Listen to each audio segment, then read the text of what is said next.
नमस्कार, मैं अनुराग तिवारी। आप देख रहे हैं करेक्ट इंडिया न्यूज। इस समय हम अम्बेडकर नगर जिले के भीटी ब्लॉक अंतर्गत रायगंज बाज़ार में हैं और यहाँ पे हम आए हैं जनता के बीच में और यही पता करना चाहते हैं। जैसे मैं लगातार आप लोगों को कवरेज दिखा रहा हूँ, कटेहरी विधानसभा का उपचुनाव होना है। यहाँ पर लगातार जनता के बीच में लगातार इस समय सिर्फ चुनाव की बातें चल रही है। लगातार लोगों में चर्चा चल रही है कि कौन आएगा, किसको टिकट मिलेगा, कौन जीतेगा, कौन फाइट करेगा, कौन कटेहरी का विधायक बनेगा। इसी तरीके से तमाम चर्चाएं लगातार पूरे कटेहरी विधानसभा में ये चर्चाएं चल रही जनता के बीच में और यही सब मुद्दों को हम पता करने के लिए हम जनता के बीच में आए हैं और आपको हम बताना चाहते हैं। सबसे पहले आप देख रहे हैं ये सब रायगंज बाज़ार के निवासी, सब रायगंज बाज़ार के निवासी है। तो मैं इन्हीं लोगों से बात करूँगा और कटेहरी विधानसभा के उपचुनाव की समीक्षा करूँगा कि कौन किसका माहौल है और कौन प्रत्याशी बनने के कगार पर है। हालांकि जैसा मैं बताता चलता हूं, लगातार बताते रहता हूं कि अभी भाजपा का और सपा का कोई कैंडिडेट निर्धारित नहीं हो पाया है। सिर्फ बसपा का कैंडिडेट निर्धारित हुआ है। अमित वर्मा जी आए हैं, पहले वो जिलाध्यक्ष रहते थे कांग्रेस के, अब वो कांग्रेस छोड़कर जो है बसपा में चले गए हैं। तो मायावती ने उनको कटेहरी विधानसभा से प्रभारी और प्रत्याशी दोनों बना दिया है। तो इन्हीं सब चीज़ों मुद्दा को पता करेंगे कि कौन जीतने के कगार पर है, कौन विधानसभा चुनाव में फाइट करेगा। तो सबसे पहले भैया अपना नाम बताएं। हमारा नाम अंगद कुमार गुप्ता है। क्या नाम है? अंगद कुमार गुप्ता। अच्छा, क्या लग रहा है कटेहरी में? कटेहरी में बीजेपी की माहौल रहेगा। बीजेपी माहौल जी। तो बीजेपी का अभी तो बीजेपी का कोई कैंडिडेट फाइनल नहीं हुआ है। बीजेपी के कैंडिडेट में हमारे यहाँ से चर्चा का विषय अवधेश द्विवेदी जी हैं। अच्छा जी। लोग तो धर्मराज निषाद को भी बता रहे हैं। अब जो भी होगा ऐसा कोई है नहीं। अच्छा, तो आप क्या चाहते हैं? अवधेश द्विवेदी अगर आए तो फाइट में रहेंगे? जी। अगर पिछले दो विधानसभा देखे जाएं, पिछले दो चुनाव देखे जाएं, जो अवधेश वर्मा लूज कर गए थे, अवधेश द्विवेदी लूज कर गए थे, आखिर क्या कारण रही होगी? वो कुछ रही होगी जनता की बातें, लेकिन इस बार पूरी चर्चा के विषय में है। आपकी बार क्या बदल गया है कि अवधेश द्विवेदी यहाँ से जीत सकते हैं? है जनता में ऐसा विषय कि अब की बार जीत सकते हैं। अच्छा। हाँ, हम लोग भी ऐसा समीक्षा कर रहे हैं। अच्छा, तो ये बताइए जैसे कटेहरी में क्या लग रहा है? लगातार देखा जाए तो पीछे यहाँ से हमेशा या तो बसपा या तो सपा जी लगातार जीतते आई है। जी न तो यहाँ पे कांग्रेस का भी दिखाई दिया, ना तो भाजपा के यहाँ ढंग से खाता खुल पाया है। जी कई वर्षों के बाद अभी तक देखा जाए, अवधेश द्विवेदी भी पिछले दो चुनाव में अच्छी फाइट किए लेकिन उनको हार मिली। जी और अब लोग कह रहे हैं कि अवधेश द्विवेदी के स्थान पर अगर धर्मराज निषाद आते हैं जी तो हो सकता है कि चुनाव फाइट कर जाएं और अच्छे मतों से जीतें। क्या इस बात में सच्चाई है?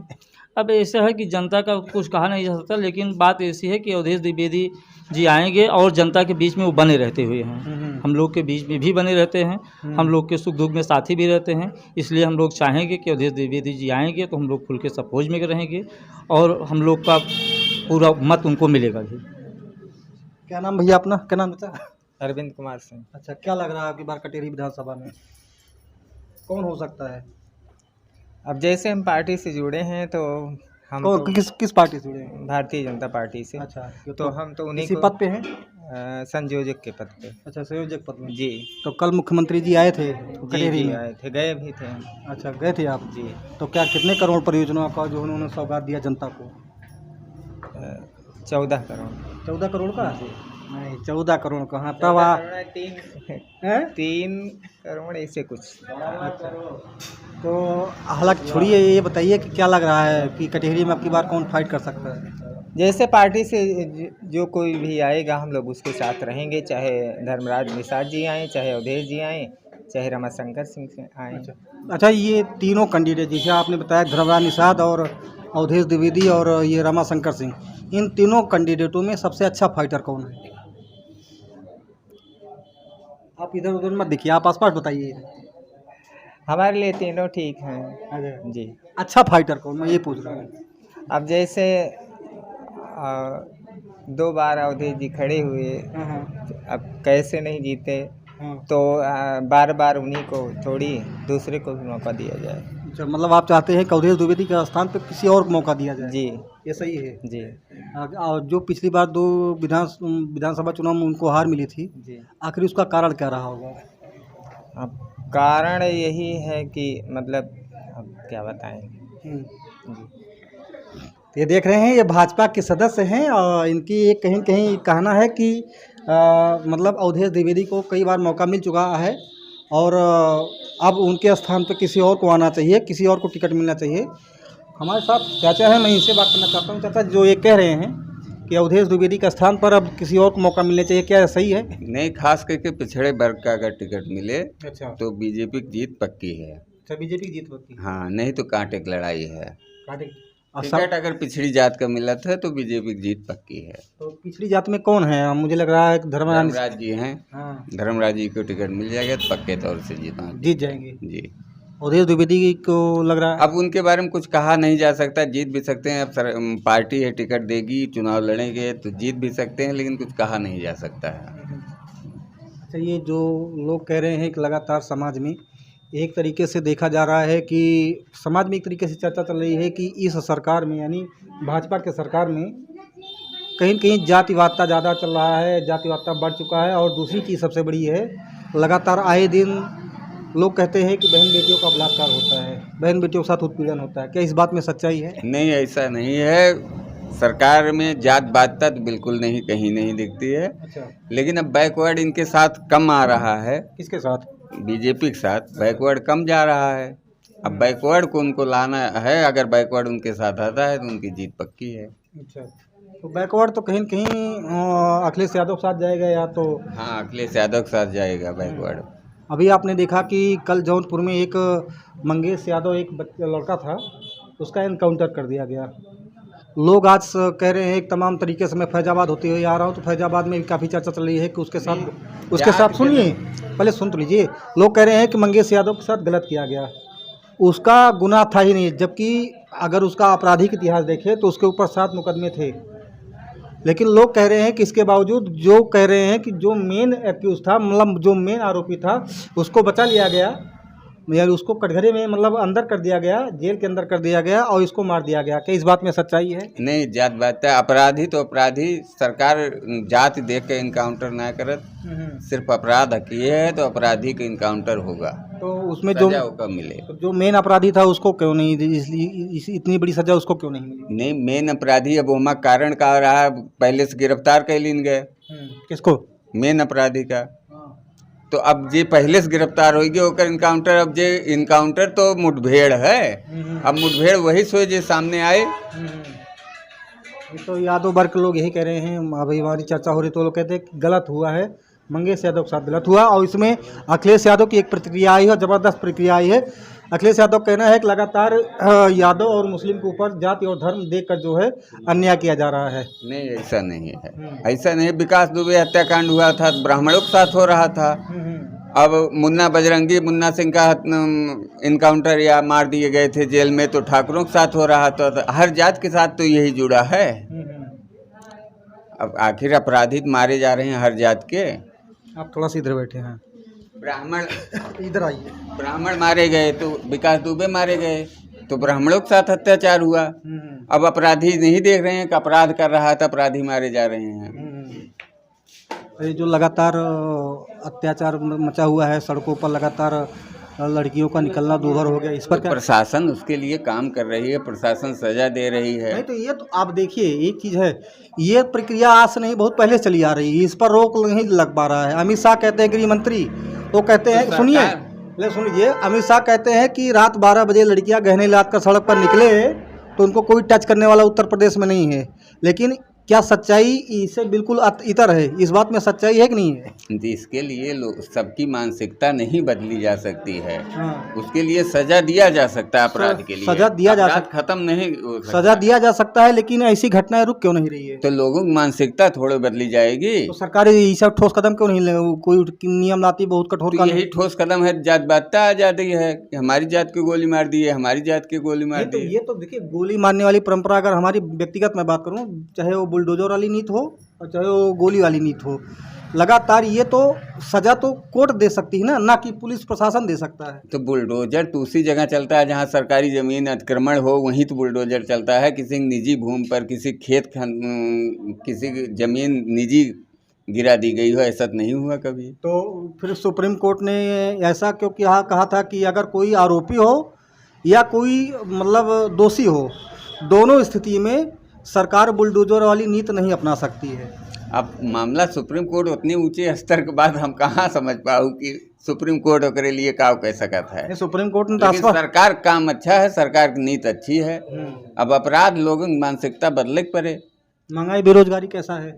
महंगाई तो हमेशा रही, ऐसे रहे। और बेरोजगारी भैया हम आएंगे आपके पास, हम आएंगे 1 सेकंड आएंगे आपके पास। रोजगार के लिए सरकार काम कर रही है और रोजगार मिल रहा है। 100% रोजगार कभी न मिला है न मिलेगा। इस सरकार में कम रोजगार मिला, ज़्यादा रोजगार मिला? ज़्यादा रोजगार मिला पिछली सरकार के अपेक्षा। पिछली सरकार के अपेक्षा जैसे अरे अब जैसे पिछली सरकार में पुलिस भर्ती हुई तो सिर्फ सफाई इटावा एटा मैनपुरी की भर्ती हुई यादों की 90%, 10% पूर्वी उत्तर प्रदेश के लोगों को हुआ है। तो वहाँ अत्याचार नहीं था। योगी सरकार में सबकी हो रही, बराबर हो रही है, तो यहाँ अत्याचार हो रहा है। तो फिर यहाँ पे लखनऊ में अभी भी 69,000 शिक्षक भर्ती वाले बच्चे धरना दे रहे हैं, लगातार धरना दे रहे हैं। तो उसके लिए कारण है ना, वो आरक्षण नीति के लिए धरना दे रहे हैं। उसी गलत तरीके से लागू, इसमें तो कोर्ट ने हस्तक्षेप किया है। सरकार क्या दोष है? तो कोर्ट ने तो स्पष्ट कहा कि वो 69,000 शिक्षक भर्ती को निरस्त करके एक नई सूची बनाई जाए। तो फिर कोर्ट ने ऐसा क्यों कहा है? अरे तो नई सूची बनाई जाए, उनको नियुक्ति पत्र दे दिया गया था। जहाँ अनियमितता थी वहाँ हटाया जाएगा, जहाँ नहीं थी वहाँ नहीं हटाया जाएगा। तो कोर्ट तो स्पष्ट कह रही है कि सरकार ने आरक्षण की अनदेखी की है। नहीं, सरकार आरक्षण की अनदेखी जहाँ गलत किया है वहीं से तो हटाएगी। अच्छा, जहाँ सही है वहाँ चलेगा। चलिए ठीक है। हमारे साथ एक भैया हैं। भैया आप थोड़ा यहाँ पे आए हैं, आ जाइए भैया। जहाँ आप इधर यहाँ बैठ जाए। क्या नाम अपना है? भोलेंद्र सिंह। भोलेंद्र सिंह। हाँ। कैसा? तो सरकार की नीति अच्छी है? बहुत अच्छी है। जैसे किस मामले में? प्रत्येक मामले में भ्रष्टाचार बढ़ा हुआ है निचले स्तर पर। भ्रष्टाचार बढ़ा हुआ है निचले स्तर। आप बहुत बड़ी बात कर रहे हैं। हाँ, तो क्या हुआ, जो सच्चाई है कह रहे हैं। तो भ्रष्टाचार किन मामलों में? जैसे राजस्व विभाग में बढ़ा है। अच्छा। पुलिस स्टेशन पर बढ़े हैं, चिकित्सालय में बढ़े हैं, हर जगह निचले क्रम पे जो है भ्रष्टाचार चरम पर है। हाँ। सरकार इस पर रोक लगाने का भरसक प्रयास कर रही है, लेकिन अधिकारी जो है, आपके हिसाब से अधिकारी इसमें गलत कर रहे हैं? हाँ, ऐसा है। हाँ, बिल्कुल ऐसा है। अधिकारी जो है पूरी तरीके से अपने जूनियर माथात जो भी कर्मचारी हैं उनके ऊपर अंकुश नहीं लगा पा रहे हैं। अच्छा। तो क्या सरकार फिर अधिकारियों के ऊपर अंकुश क्यों नहीं लगा पा रही है? सस्पेंड कर रहे हैं। अभी आपने देखा होगा चकबंदी विभाग में 28 अधिकारी कर्मचारी सही सस्पेंड किए गए हैं। और राजस्व विभाग में विजिलेंस टीम भी अभी आपने देखा होगा कि हमारे ही भीटी परिक्षेत्र में ही 2 लेखपाल को घूस लेते हुए पकड़ा है। अभी यहाँ एक लेखाकार कोई सिंह थे अयोध्या जनपद में, उनको भी विजिलेंस टीम ने पकड़ा। ऐसा नहीं है, कार्य कर रहे हैं। लेकिन सबसे बड़ी बात ये होती है कि सिस्टम जो बन जाता है एक बार, उसको तोड़ने में, उसको सुधारने में समय लगता है। तो ऐसा सिस्टम किसने बनाया था? पिछली सरकारों की देन है, सपा बसपा की देन है, कांग्रेस की देन है। हाँ। और लोग कह रहे हैं कि सरकार में ज़्यादा जातिवादता हो गया, जाति धर्म देखकर जो है अन्याय किया जा रहा है। ऐसा कुछ नहीं है। वो मंगेश यादव जो हत्याकांड हुआ है, वो इनकाउंटर हुआ है, तो उसमें कह रहे हैं कि ये अखिलेश यादव खुद इसमें बयान दिए हैं स्पष्ट कि जाति धर्म देखकर सरकार जो है न्याय कर रही है। हाँ, तो माननीय अखिलेश यादव जी ने कहा है, जैसे उन्होंने नवाब सिंह के ऊपर कहा कि DNA सैंपल आ जाएगा, DNA सैंपल भी आ गया, मैच भी कर गया, क्यों नहीं बोल रहे हैं। और आपको बता दें कि अभी तक इस सरकार में अभी तक जो भी मुठभेड़ें हुई हैं उसमें एनकाउंटर लगभग 212 या 216 हुआ है, जिसमें कि 67 लगभग मुस्लिम का, शेष हिंदुओं का हुआ है। और उसमें भी 20 ब्राह्मण, 18 क्षत्रिय और 16 यादव का हुआ है। तो जात देख कर करती तो ब्राह्मण 20 क्यों मारती, ठाकुर 18 क्यों मारती, यादव 16 क्यों मारती? ये तो बिल्कुल ऑथेंटिक बात है, आपके मीडिया वाले बताए हैं, सोशल मीडिया की बात नहीं कर रहा हूँ। हाँ, तो कैसे जात बादता की बात है? जात बादता करती तो ठाकुर एक नहीं मारे जाते, क्योंकि योगी आदित्यनाथ ठाकुर हैं।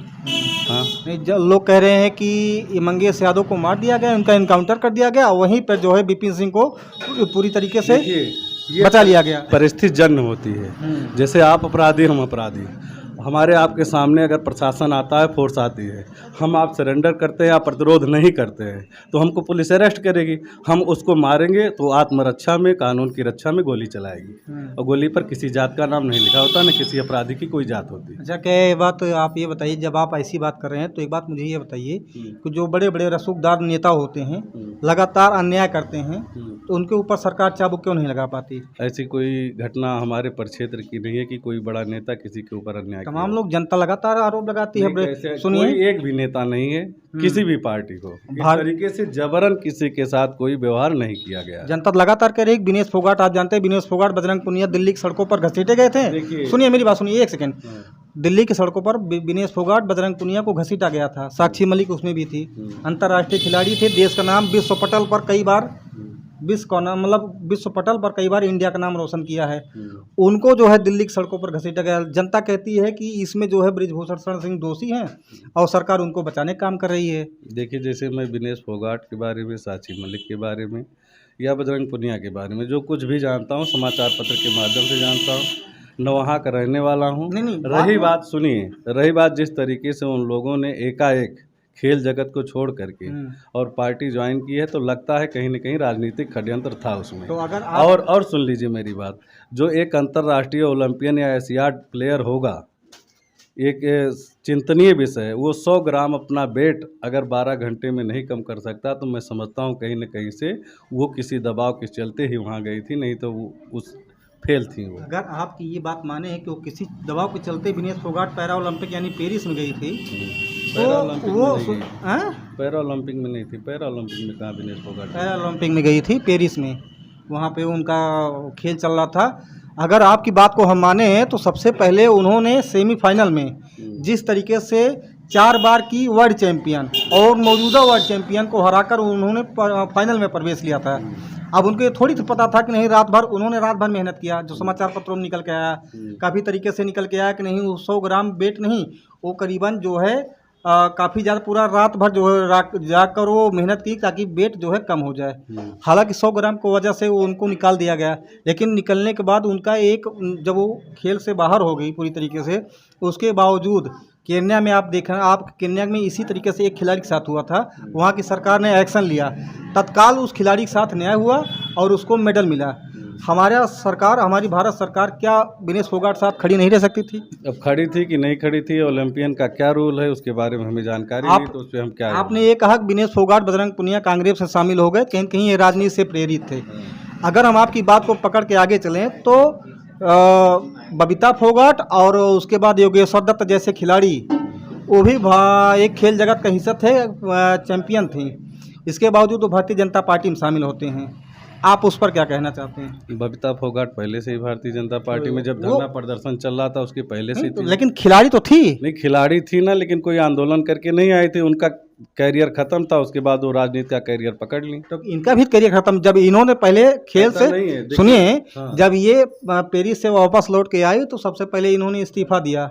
इस्तीफा देकर फिर इन्होंने कांग्रेस ज्वाइन किया है, तो इसमें गलती क्या है? गलत क्या है? गलत ये है कि राजनीति कहीं न कहीं षड्यंत्र इसलिए लगता है कि जब वो लोग धरना प्रदर्शन दे रहे थे तो माननीय प्रियंका गांधी जी, दीपेंद्र हुड्डा जी, वो लोग बैकअप कर रहे थे।